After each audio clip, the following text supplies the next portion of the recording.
एक नगर में एक धनी और दयालु व्यक्ति रहते थे जिनका नाम हरिकिशन था। हरिकिशन जी बड़े व्यापारी थे जिनके पास धन संपत्ति की कोई कमी नहीं थी। उन्हें यह देखकर बहुत दुख होता था कि बच्चे भूख के कारण पीड़ित हैं। उनकी खुद की कोई संतान नहीं थी, परंतु उन्होंने अपने जीवन में दूसरों के बच्चों को कभी भी अलग नहीं समझा।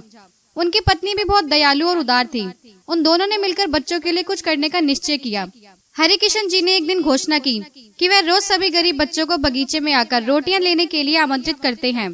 उन्होंने हर दिन इन बच्चों के लिए रोटियां बनवाने का आदेश दिया। यह सुनकर शहर भर के गरीब बच्चों के माता पिता के दिलों में एक आशा की किरण जगी। उन्होंने सोचा कि इस तरह उनके बच्चों का पेट भर सकेगा और कम से कम उनके लिए एक समय का भोजन सुनिश्चित हो जाएगा। अगले दिन सुबह सुबह सारे बच्चे बगीचे में इकट्ठे हुए। वहाँ हरिकिशन जी के नौकर रोटियों से भरा एक बड़ा टोकरा लेकर आए। रोटियां छोटी बड़ी थी और हर बच्चे की नजर बड़ी रोटी पर थी। बच्चे भूखे थे और इस बात को लेकर बेचैन थे कि किसे बड़ी रोटी मिलेगी। जैसे ही टोकरे में से रोटियां बांटना शुरू हुआ, बच्चे धक्का मुक्की करने लगे। अपनी अपनी बारी का इंतजार करने के बजाय वे सबसे बड़ी रोटी के पाने के लिए आगे बढ़ने लगे। हंगामा और शोरगुल मचने लगा। किसी को अपने साथी की चिंता नहीं, हर कोई अपने लिए सबसे बड़ी रोटी लेने की कोशिश कर रहा था। लेकिन इसी भीड़ में एक छोटी पतली सादा कपड़े पहनने वाली लड़की खड़ी थी जिसका नाम गीता था। गीता की उम्र मुश्किल से 7-8 साल की होगी। उसने ना तो किसी को धक्का दिया, ना ही सबसे आगे जाने की कोशिश की। वह चुपचाप एक और खड़ी थी और धैर्यपूर्वक अपनी बारी का इंतजार कर रही थी। जब सभी बच्चों ने अपनी अपनी रोटी ले ली, तब वह धीरे धीरे आगे बढ़ी। जब गीता टोकरे के पास पहुंची तो उसने देखा कि उसमें एक आखिरी रोटी बची थी जो आकार में सबसे छोटी थी। उसने बिना किसी शिकायत के उसे उठा लिया और प्रसन्नता के साथ घर लौट गई। गीता के लिए छोटी या बड़ी रोटी का कोई महत्व नहीं था। वह बस इतना चाहती थी कि उसे कुछ खाने को मिल जाए। उसकी माँ ने जब देखा कि गीता सबसे छोटी रोटी लेकर आई है तो उन्हें बहुत गर्व हुआ कि उनकी बेटी ने संयम और विनम्रता से व्यवहार किया।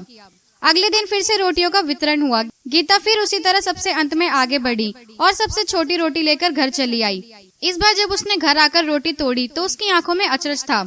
रोटी के अंदर से एक सोने की चमकती हुई मुहर निकली। गीता और उसकी माँ दोनों चौंक गईं। गीता की माँ को समझते देर न लगी कि ये मुहर्रम गलती से रोटी में गिर गई होगी। उन्होंने तुरंत गीता से कहा, बेटी ये मुहर हमारी नहीं है, इसे हमें वापस कर देना चाहिए। ये गलत होगा कि हम इसे अपने पास रखें। गीता की माँ ने उसे धनी व्यक्ति के घर भेजा। गीता मुहर लेकर दौड़ी दौड़ी हरिकिशन के घर पहुंची और उनसे कहा, बाबूजी मेरी रोटी में ये सोने की मुहर निकली है, ये गलती से उसमें गिर गई होगी, कृपया इसे वापस ले लें। हरिकिशन जी ने उसकी ईमानदारी और विनम्रता देखकर गीता की ओर गौर से देखा। एक छोटी लड़की जिसने एक भी दिन शिकायत नहीं की कि उसे हमेशा सबसे छोटी रोटी ही क्यों मिलती है, आज इतनी ईमानदारी से सोने की मुहर लौटाने आई है।